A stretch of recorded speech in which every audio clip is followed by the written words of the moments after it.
on? What's going on? I go by the name of KeishaGay. Hey, what's going on? All right, welcome to my show. I appreciate you pressing play. Of course, you already know that.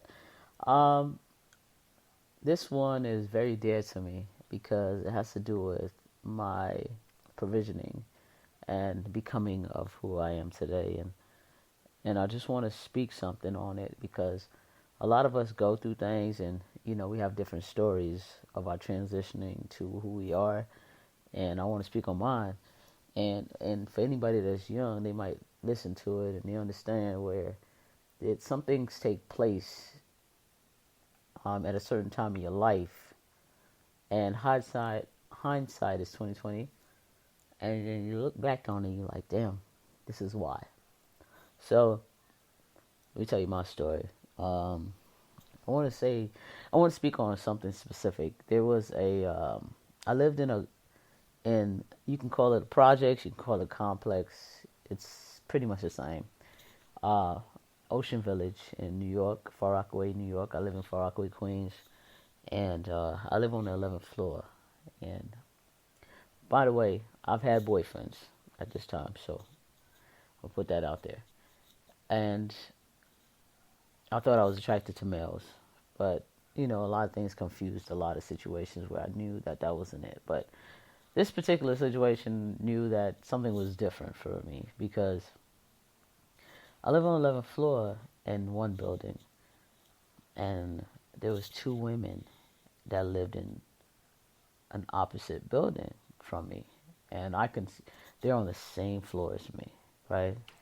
And I got intrigued by that, and I got intrigued by two women living together. I didn't know nothing about roommates. I didn't know nothing about that. Only thing I knew about was men and women, right?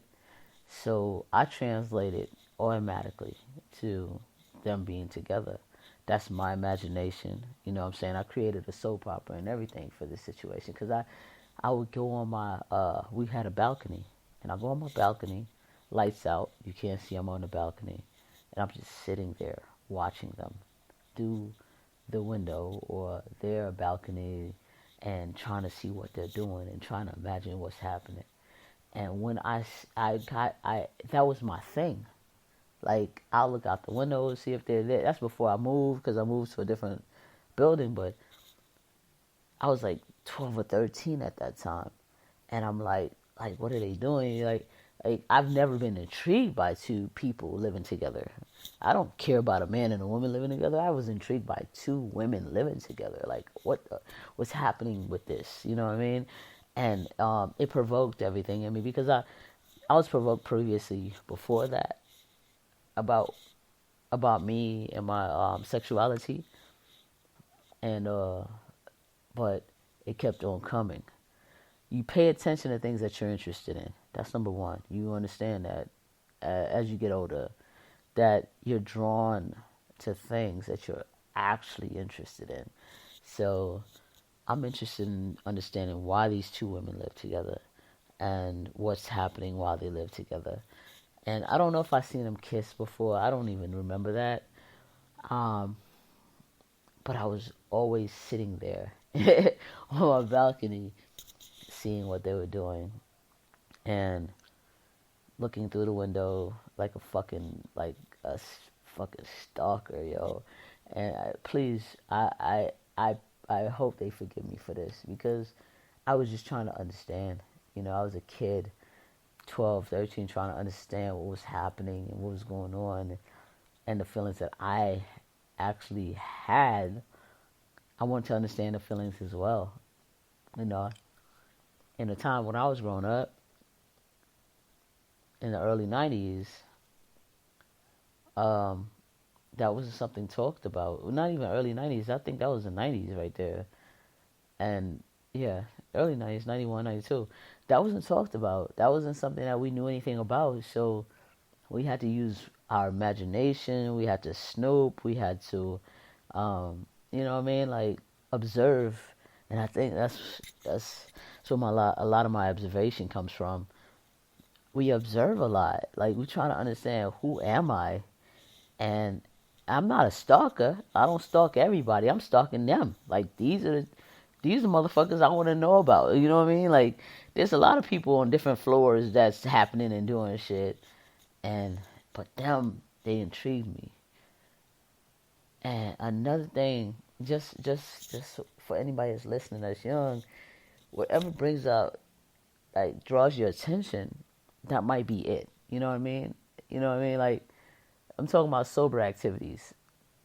Whatever that draws your attention, that might be it. And it keeps on drawing your attention. So it was another thing that happened. Same building I lived in, there was a a young lady that lived like a few floors up on me, and she had a balcony as well. But I always try to holler at her from my balcony, and you know what I mean, like, you know what I'm saying, like. Let me put this in words because I'm not putting it in words right now. I'm going by feeling, but I know that every time she was out, I try to be out. And she was young. She was young too. She was a little bit older than me. Every time she was there, I was trying to be there. I wanted to see her. You know what I mean? But I know, again, I didn't know the feeling. And I was trying to work on all of this. Like, this is things I'm trying to understand. Who am I? Like, who the fuck am I? Like, what's happening? You know what I mean? Again, I'm dating men. I mean, boys. So I'm still dating boys. I'm an attractive young lady. So I'm dating boys. But that's not that's not where my attention is. I'm not like other females, like, oh, boy, boy, boy, boy, boy. I'm like, okay, they give me attention. Okay, I'll respond, but I'm not chasing them. They were all chasing boys at the time. And I was trying to understand who the fuck I was. I was like, oh my God, what is happening here? So I'm in junior high school. And I was probably, I don't know, seventh, eighth grade. One of them. What? Seventh, eighth grade. Yeah, seventh, eighth grade. And it was a young lady named Ursula. And I like Ursula.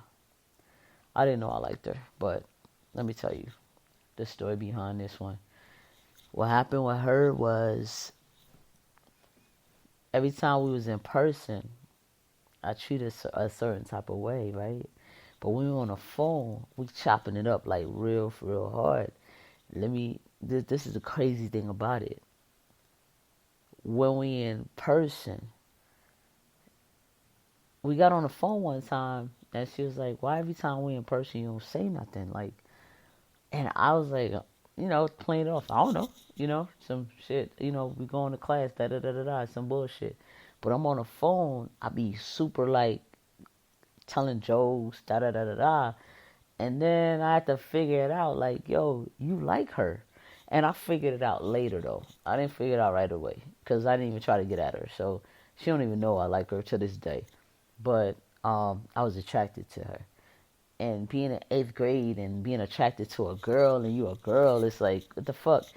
I fucked around and dated her cousin, but I wasn't dating her cousin because I liked the nigga. I was dating her cousin trying to get to her, but I didn't know how to do it. I didn't know what the angles were. You didn't know how. I didn't know how to be a lesbian in 8th grade. I didn't know what to do. So my moves was real weird, and I know to this day her cousin probably thought I didn't like you. I'm sorry. I apologize. I really liked you. I really liked Ursula. Ursula is who I wanted and who I wanted to understand, and I thought I could understand her through you and wham. But no, I was yeah, man, it was crazy. Like I did so many moves that I didn't understand until later on. Like, damn, I really liked her. Like I did the game where when you're in person, you treat somebody bad, but when you're on the phone, you chop it up. And then the coldest thing about the whole thing was for her to bring it to my attention, and I'm looking back at it like, damn, this girl noticed what I was doing, but I don't know if she knew that I like her. I don't know if she knew that. Like, I really liked you. Like, I was feeling you in 8th grade, like, type shit. Like, you know what I mean? So it's, you know, the the best thing about my situation of becoming who I am today, um, and coming out and becoming, a lesbian, is I had a support system. My parents supported me. My parents never judged me. My parents never questioned me.